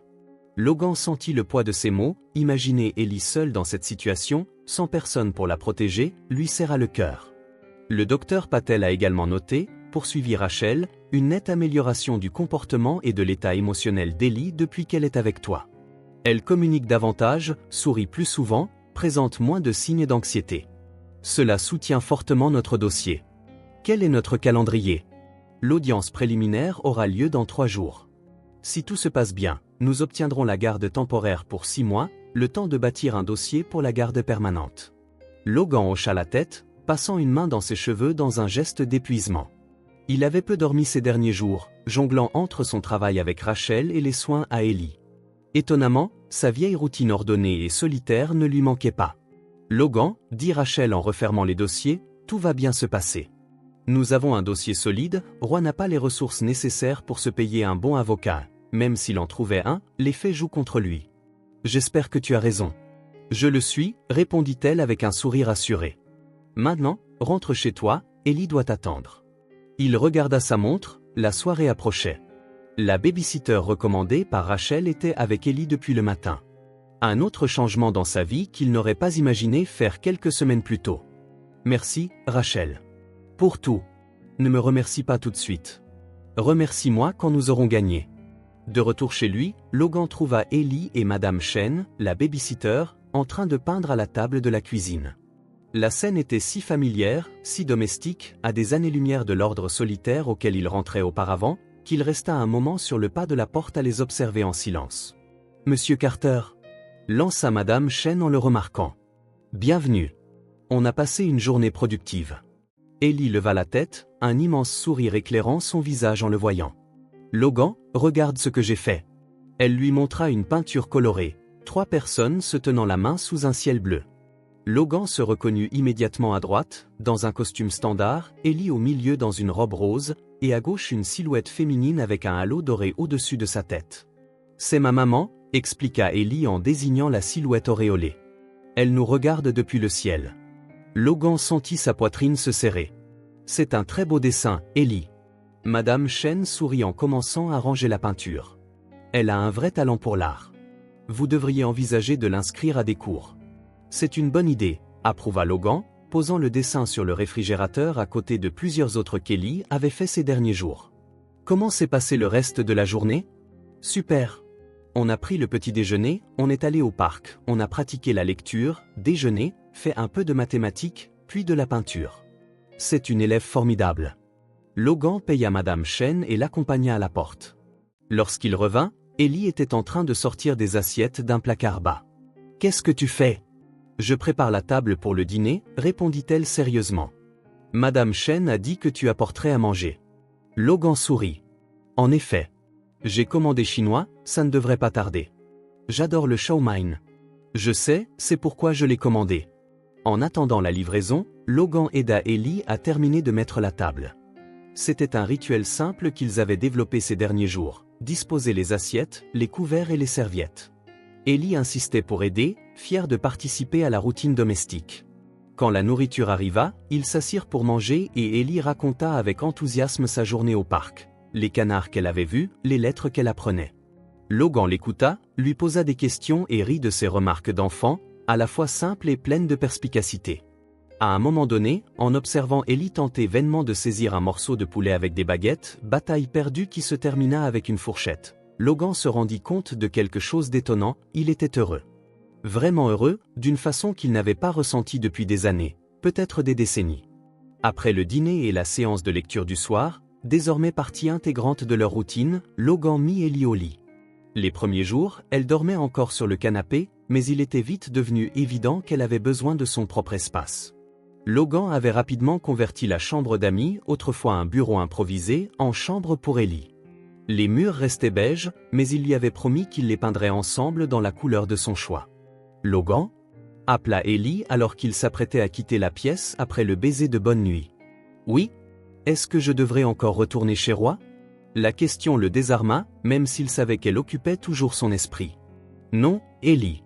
On fait tout notre possible pour que tu n'aies plus jamais à y aller. » « Promis ?» Logan s'assit sur le bord du lit. « Tu te souviens de quand on s'est rencontrés ?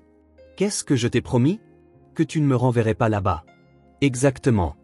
Et je tiens toujours mes promesses. » Elle sourit, apparemment rassurée, et ferma les yeux. Logan resta quelques minutes de plus, la regardant s'endormir, émerveillé de voir à quel point les enfants peuvent faire confiance, même après tant de déceptions. Dans le salon, il se servit un verre de vin et s'assit sur le canapé, des dossiers épars sur la table basse. Il aurait dû tout relire pour préparer l'audience, mais ses pensées vagabondaient ailleurs. Pour la première fois depuis longtemps, il repensa à sa propre enfance, des parents distants, toujours absorbés par leur carrière, la sensation constante d'être un fardeau, un projet secondaire. Il n'y avait jamais eu de négligence matérielle, il avait toujours eu le meilleur que l'argent pouvait offrir. Mais le vide affectif, ça, il connaissait. Peut-être était-ce la raison pour laquelle il ne s'était jamais formé de famille, pour laquelle il avait évité les relations profondes, se convainquant qu'il était mieux seul, que la solitude était un choix réfléchi plutôt qu'une peur enracinée. À présent, il y avait Ellie, une enfant qui avait fait irruption dans sa vie ordonnée et solitaire, la bouleversant de fond en comble, et au lieu de ressentir de la rancune pour ce désordre, il l'acceptait. Les dessins accrochés au réfrigérateur, les livres pour enfants sur la table basse, la petite brosse à dents violette à côté de la sienne dans la salle de bain, tous ces signes d'une autre présence humaine dans son espace lui apportaient à présent du réconfort, plutôt que de l'anxiété. Était-ce cela, une famille ? Pas le devoir solennel que ses parents semblaient accomplir, mais cette joie simple à partager le quotidien d'une autre personne, cette préoccupation constante pour le bien-être de l'autre, ce désir de protéger, de nourrir, d'être simplement là. Logan saisit le dessin qu'Ellie avait fait, qu'il avait pris sur le réfrigérateur.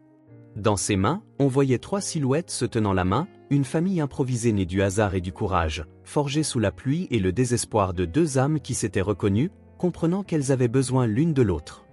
Demain, il y aurait plus de documents à relire, plus de stratégies à discuter avec Rachel, plus de préparation pour l'audience. La bataille juridique ne faisait que commencer. Roy pourrait trouver de nouvelles tactiques, de nouveaux arguments, et le système pourrait imposer des obstacles inattendus. Mais ce soir, assis seul dans le salon silencieux, entendant la respiration douce d'Ellie dans la pièce voisine, Logan ressentit une certitude qui transcendait toutes les questions légales. Ils étaient déjà une famille. Les papiers, les documents, les décisions de justice ne feraient que formaliser ce que leur cœur savait déjà.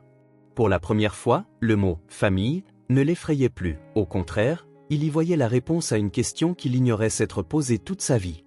Le centre d'assistance familiale était un bâtiment moderne, aux murs pastels et au mobilier conçu pour apaiser. Logan tenait la main d'Ellie tandis qu'ils attendaient dans le hall d'entrée. Aujourd'hui avait lieu l'évaluation familiale officielle, une étape cruciale dans le processus de garde. Comme Rachel l'avait expliqué, c'était une procédure standard. Ellie serait interrogée par un psychologue spécialisé et Logan passerait un entretien avec des travailleurs sociaux pour déterminer son aptitude à être tuteur. « Tu es nerveuse ?» demanda-t-il en remarquant qu'Ellie balançait nerveusement ses jambes depuis une chaise trop grande pour elle. Elle hocha la tête. « Un peu. Qu'est-ce qu'ils vont me demander ? Seulement ce que tu ressens, comment c'est de vivre avec moi.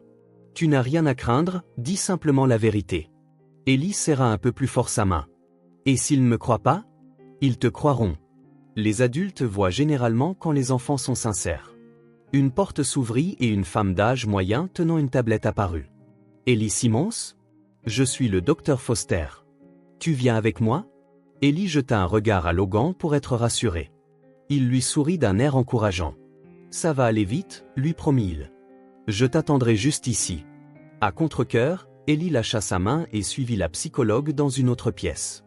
Logan consulta sa montre, Rachel ne devrait plus tarder avec les documents dont ils avaient besoin pour l'évaluation. 15 minutes plus tard, Rachel entra dans la salle d'attente, le visage légèrement rougi comme si elle avait couru. « Désolée du retard », dit-elle en s'asseyant à côté de Logan, « mais j'ai une nouvelle importante. » « Bonne ou mauvaise ?» Les deux. D'abord la bonne, j'ai trouvé l'acte de décès de Sarah Simmons, surtout, les documents de naissance complets d'Ellie. Roy Baker n'apparaît sur aucun document officiel comme tuteur de la fillette. Pas de mention de mariage avec Sarah, pas de reconnaissance de paternité, pas de testament le désignant comme gardien. Logan sentit un poids s'alléger. Ça affaiblit complètement sa position. Exactement. Maintenant, la mauvaise nouvelle, Roy est ici.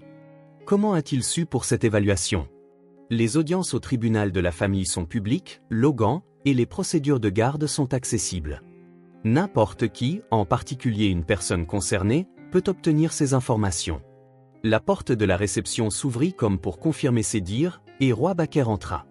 Il était d'abord méconnaissable, il s'était coupé les cheveux, rasé et portait une chemise propre, aux antipodes de l'allure négligée qu'il avait lorsque Logan l'avait rencontré. Ça n'annonce rien de bon, marmonna Rachel. Il essaie de paraître respectable. Logan sentit la colère monter à la vue de cet homme qui avait maltraité Ellie et qui tentait maintenant de se présenter comme un citoyen modèle. Roy les remarqua et afficha un sourire calculé, qui ne parvint pas à atteindre ses yeux. « Monsieur Carter », salua-t-il avec une cordialité feinte. « Mademoiselle Monroe. Que faites-vous là » demanda Logan, tentant de maîtriser sa voix pour la garder basse et calme. « La même chose que vous, j'imagine. Je suis là pour ma fille. » « Ce n'est pas ta fille, rétorqua Logan en serrant les poings. « Aux yeux de la loi, peut-être pas officiellement, admit Roy en haussant les épaules, mais j'étais avec Sarah pendant des années. Ellie me connaît comme son beau-père. J'ai des droits moraux, si ce n'est légaux. » Avant que Logan ne puisse répliquer, Rachel intervint. « Monsieur Baker, je suggère que nous évitions toute confrontation. Ça ne servira à personne dans cette affaire. » Roy acquiesça d'un air faussement poli. Je veux seulement ce qu'il y a de mieux pour Ellie. Une assistante sociale appela alors Logan pour son évaluation. Rachel lui lança un regard indiquant qu'elle gérerait Roy pendant son absence. L'entretien dura presque 1 heure. On lui posa des questions sur sa routine, son travail, la façon dont il prévoyait de concilier sa carrière et la garde d'un enfant. Logan répondit honnêtement, décrivant les changements qu'il avait déjà opérés, la babysitter fiable, les ajustements dans son emploi du temps, la priorité donnée aux besoins d'Ellie. Lorsqu'il revint dans la salle d'attente, il trouva Rachel seule, concentrée sur des dossiers. « Et Roy » demanda-t-il en regardant autour de lui. « Il est passé en évaluation à son tour » répondit-elle sans lever les yeux. Même sans droits légaux formels, le tribunal veut un tableau global de la situation, et Ellie est toujours avec la psychologue. Ces évaluations peuvent prendre du temps. Logan s'assit, prêt à patienter encore. Au bout de quelques minutes, Rachel referma son dossier. « Logan, il faut que tu saches quelque chose. Roy m'a abordé pendant ton évaluation. » « Qu'est-ce qu'il voulait ?»« Il a proposé un marché, » dit Rachel en ajustant ses lunettes, visiblement mal à l'aise. « Il dit qu'il laisserait tomber toute prétention sur Ellie contre de l'argent. » Logan sentit son estomac se retourner. Il essaie de la vendre, en somme. En effet. Il a évoqué une compensation financière pour repartir à zéro. « C'est immonde » gronda Logan, le dégoût dans la voix. « Combien réclame-t-il » 100 000 $. Logan laissa échapper un rire amer. Au moins, maintenant, nous sommes certains qu'il ne s'est jamais soucié d'Ellie. Il cherche juste à en tirer profit. Ça peut jouer en notre faveur, observa Rachel. S'il renouvelle cette proposition devant des témoins officiels, ce sera presque un aveu qu'il ne s'intéresse pas réellement à son bien-être. La porte du couloir s'ouvrit, et Ellie reparut accompagnée du docteur Foster. Lorsqu'elle aperçut Logan, son visage s'illumina et elle courut vers lui. « Alors, comment ça s'est passé ?» demanda-t-il en se baissant à sa hauteur. « Bien. J'ai dessiné notre maison, » répondit Ellie avec un sourire, puis hésita comme si elle se souvenait de quelque chose d'important. « Je peux te dire un secret ?»« Bien sûr. » Elle se pencha, chuchotant à son oreille. « Je lui ai dit que je voulais rester avec toi pour toujours. » Logan sentit un nœud dans sa gorge. « C'est un secret formidable, » dit-il tant bien que mal. Le docteur Foster s'approcha, souriante. Ellie s'en est très bien sortie. Vous pouvez patienter ici. Nous vous rappellerons pour un entretien commun sous peu. À peine avait-elle fini de parler que la porte de la réception s'ouvrit de nouveau. Roy revenait de son évaluation, avançant avec l'assurance de quelqu'un persuadé d'avoir fait bonne impression. En voyant Roy, Ellie se figea, ses yeux s'écarquillant sous le coup de la terreur. Puis vint un hurlement, strident, viscéral, empreint d'une peur pure. « Il va m'emmener. Ne le laisse pas m'emmener. » Elle s'agrippa à Logan avec tant de force que ses petits ongles traversèrent sa chemise pour égratigner sa peau.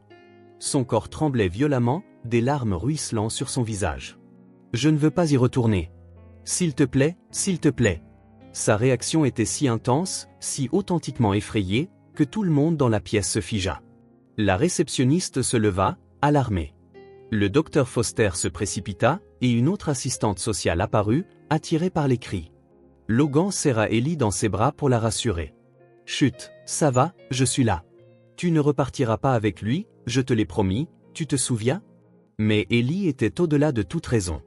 Elle restait prisonnière d'une panique primaire déclenchée par la simple présence de Roy, hurlant et s'accrochant à Logan comme si sa vie en dépendait. Le docteur Foster réagit rapidement, ordonnant à Logan d'emmener Ellie dans une pièce à l'écart, au fond du couloir, hors de la vue de Roy. Rachel suivit, tandis qu'une autre assistante sociale retenait Roy, visiblement surpris par l'ampleur de la réaction d'Ellie. Dans la salle isolée, il fallut près de 20 minutes pour qu'Ellie se calme suffisamment pour cesser de pleurer. Même alors, elle refusait de lâcher la main de Logan. Le docteur Foster l'observait attentivement, prenant des notes sur sa tablette de temps à autre. « Ellie, dit finalement la psychologue d'une voix posée, peux-tu m'expliquer pourquoi tu as eu si peur en voyant Roy ?» Ellie lança un regard à Logan, qui hocha la tête pour l'encourager. « C'est bon, tu peux lui dire. »« Il est méchant, » répondit Ellie, la voix tremblante. « Quand il boit, il se met très en colère, il casse des choses. Une fois. » Elle s'arrêta, comme si elle se souvenait d'une chose particulièrement douloureuse. « Une fois, il m'a poussé si fort que je suis tombée et je me suis fait mal ici. » Elle montra une petite cicatrice, presque invisible, sur son front. Le docteur Foster échangea un regard significatif avec l'assistante sociale présente. Cette réaction spontanée, cette peur viscérale, était plus révélatrice que des heures de déclarations préparées. « Merci de nous l'avoir dit, Ellie, » dit la psychologue. « Tu as été très courageuse. » Rachel, qui était sortie brièvement pour passer des appels, revint avec une lueur d'enthousiasme dans le regard. « Je viens de recevoir un appel très intéressant, » annonça-t-elle, peinant à dissimuler son excitation. « Une femme nommée Martha Geller a contacté mon cabinet. Elle était voisine d'Ellie et Sarah pendant des années, avant de déménager récemment. Elle s'inquiétait pour la fillette après la mort de sa mère. Quand elle a entendu parler de l'affaire par quelqu'un qui travaille au tribunal, elle a décidé de témoigner. » « Qu'a-t-elle dit ?» demanda Logan. Qu'elle entendait souvent Roy crier sur Ellie, que plus d'une fois, elle avait trouvé la petite enfermée dans le couloir parce que Roy ne la laissait pas entrer. Qu'elle s'est occupée d'Ellie pendant des jours quand Roy disparaissait en beuverie. Et le mieux, c'est qu'elle a des preuves, des photos qu'elle a prises discrètement, des dates notées, et même des enregistrements audio des cris à travers le mur. C'était comme si l'univers se mettait de leur côté. Le docteur Foster et l'assistante sociale échangèrent de nouveau un regard, et Logan sentit la balance de la justice pencher nettement en leur faveur. La réunion finale de la journée eut lieu dans une salle de conférence. D'un côté de la table se trouvaient Logan, Rachel et le docteur Foster. De l'autre, Roy et un avocat commis d'office, manifestement dépassé. Au centre siégeait la juge du tribunal de la famille, l'honorable juge Martinez, qui étudiait les rapports fraîchement mis à jour. « Bien, » déclara finalement la juge en posant les papiers, « je pense que nous avons un tableau relativement clair de la situation. Monsieur Baker, vous n'avez aucun droit légal sur Ellie Simmons, il n'existe aucun document vous reconnaissant comme son tuteur, ni relation biologique ou adoptive. » Roy voulut protester, mais son avocat lui intima de se taire. De plus, poursuivit la juge, il existe des preuves substantielles de négligence et de possibles abus. La terreur de l'enfant à votre vue aujourd'hui est particulièrement préoccupante, tout comme les déclarations de Madame Geller qui, d'après nos premières vérifications, semblent crédibles. Elle se tourna vers Logan. « Monsieur Carter, bien que vos premières actions aient été techniquement illégales, retirer un enfant sans autorisation préalable, les circonstances exceptionnelles et votre conduite ultérieure indiquent clairement une volonté de protection. Les rapports professionnels montrent qu'Ellie s'épanouit sous votre garde. » La juge rehaussa ses lunettes et prit un ton plus formel. « Au vu de tous les rapports et éléments présentés, j'accorde la garde temporaire d'Ellie Simmons à Monsieur Logan Carter, avec effet immédiat, et ce pour une durée de 6 mois. Pendant cette période, Monsieur Carter, vous devrez vous conformer à toutes les visites de suivi de la part des services sociaux et suivre un cours de formation pour parents d'accueil. Elle posa son regard sur Roy. Monsieur Baker, il vous est interdit de tenter d'entrer en contact avec Ellie Simmons. Toute violation entraînera de lourdes conséquences légales.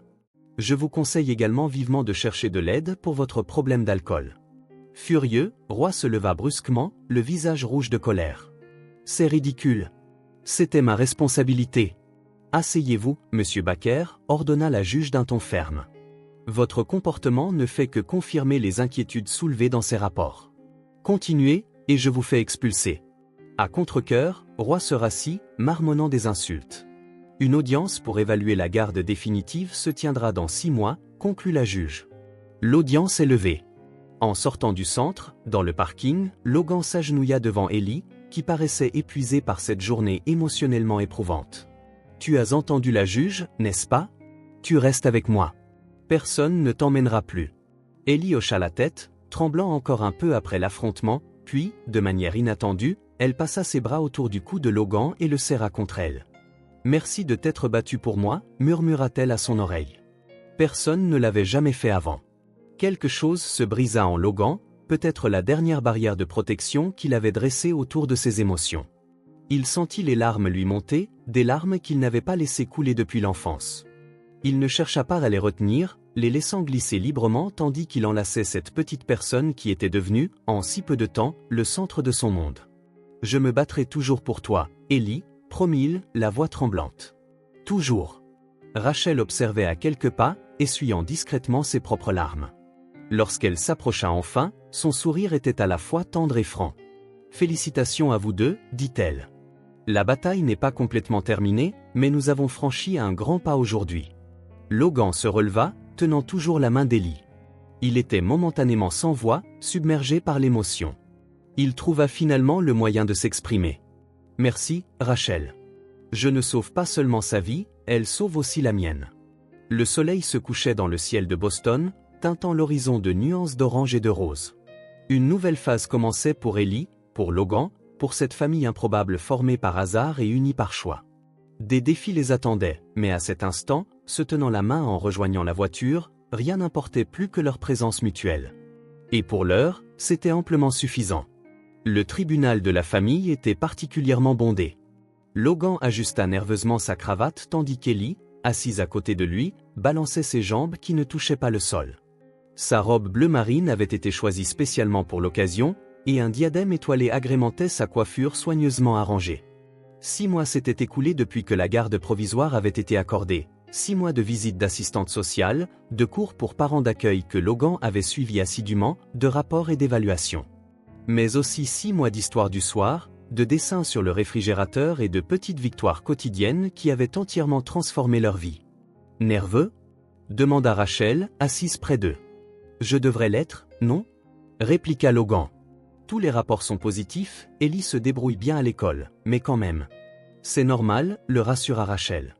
C'est sans doute la décision la plus importante que tu aies jamais attendue. » Ellie leva les yeux vers lui, étonnamment confiante pour ses 6 ans fraîchement atteints. « Tout va bien se passer, Logan. La juge va dire oui.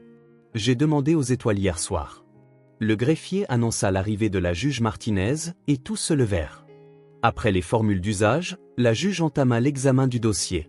« Nous sommes réunis pour l'audience définitive concernant la garde permanente d'Ellie Simmons, déclara-t-elle.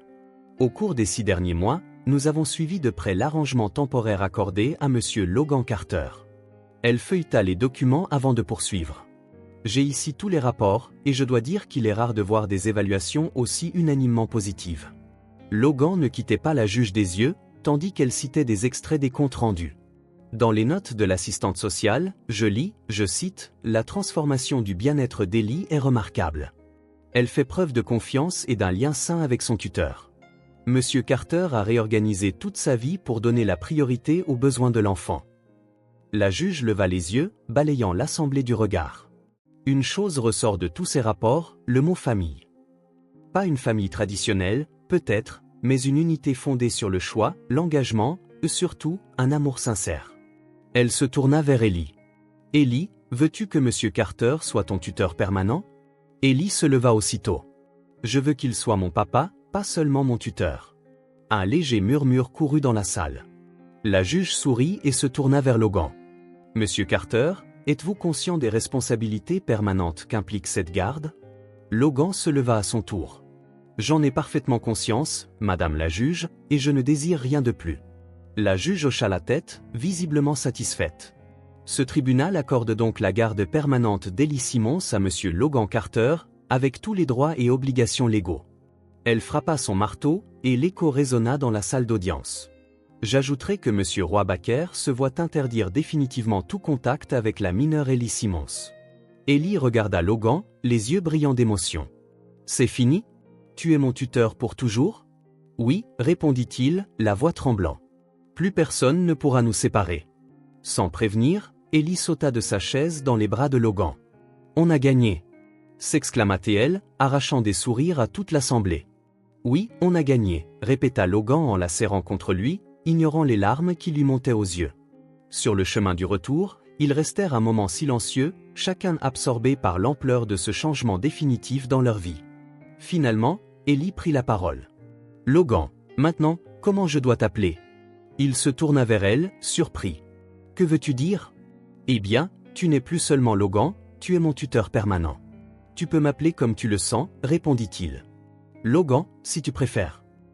Ou peut-être que je pourrais t'appeler papa, un jour, termina-t-elle en regardant par la fenêtre, comme si c'était une question anodine. Logan sentit un nœud se former dans sa gorge. Ce serait le plus grand honneur de ma vie, Ellie. Elle sourit. D'accord, je vais y réfléchir. En arrivant chez eux, ils trouvèrent une surprise, un panneau coloré sur la porte, préparé par Madame Chen, félicitant Logan et Ellie. À l'intérieur, il y avait un gâteau portant la même inscription en glaçage coloré. Un geste simple qui fit sauter Ellie de joie. « On peut le manger tout de suite ?» demanda-t-elle en courant vers la cuisine.